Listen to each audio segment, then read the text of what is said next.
আসসালামু আলাইকুম এভরিওয়ান, সবাইকে মা কিচেনে স্বাগতম জানাচ্ছি। আজকে আমি আপনাদের দেখাবো হচ্ছে ফ্রুট চাট কিভাবে তৈরি করে। টক ঝাল মিষ্টি ফ্রুট চাট খুবই টেস্টি আর ইয়াম্মি হয়েছে। আশা করি রেসিপিটি সবার ভালো লাগবে। অবশ্যই বাসায় বানাবেন, বানিয়ে আমার কমেন্ট বক্সে জানাবেন কেমন হয়েছে। তাহলে চলুন দেখিনি কিভাবে আমরা তৈরি করব ফ্রুট চাট। ভিউয়ার্স, ফ্রুট চাটটি তৈরি করতে আমি নিয়েছি ফল। এখানে নিয়েছি পেয়ারা, আনারস, আনার ফল। এখানে মালটার যে অরেঞ্জ আছে, মালটা আমি এরকম ছোট ছোট পিস করে নিয়েছি আপেল। যে যার পছন্দ মতো শেপে কেটে নেবেন। চাইলে আরও অনেক ফল ইউজ করতে পারেন, তবে একটু শক্ত টাইপের ফলগুলো দিলে চাটটা খেতে ভালো লাগে। আর লাগছে আমার তেঁতুলের মাড়।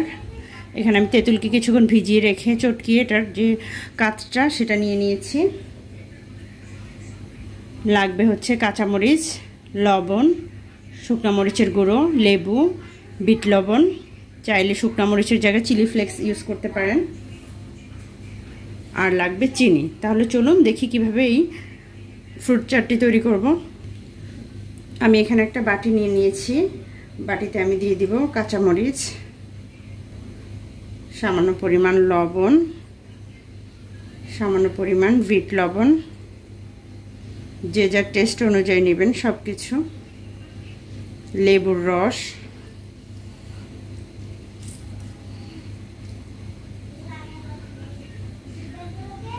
চিমটি পরিমাণ লাল গুঁড়ো মরিচ। এই সবগুলোকে একসাথে একটু এভাবে ডলে যে কাঁচামরিচের একটা ফ্লেভার আছে সেটা আমি বের করে নিব।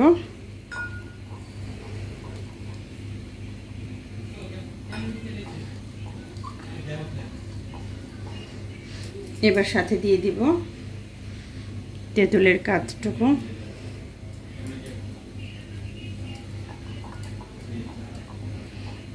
মিক্স করে নিচ্ছি ভালোভাবে।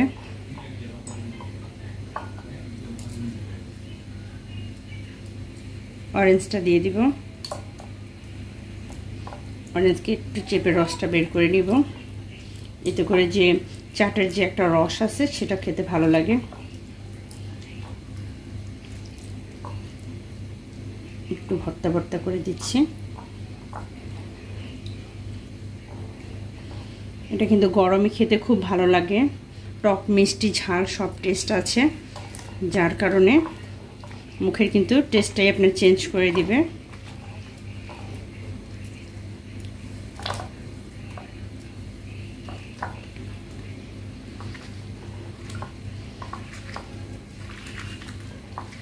হালকা একটু চেপে চেপে দেব যাতে করে আনারস থেকেও রসটা বের হয়।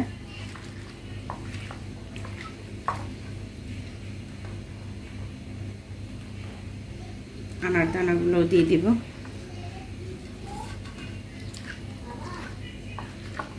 এবার এর সাথে দিব চিনি।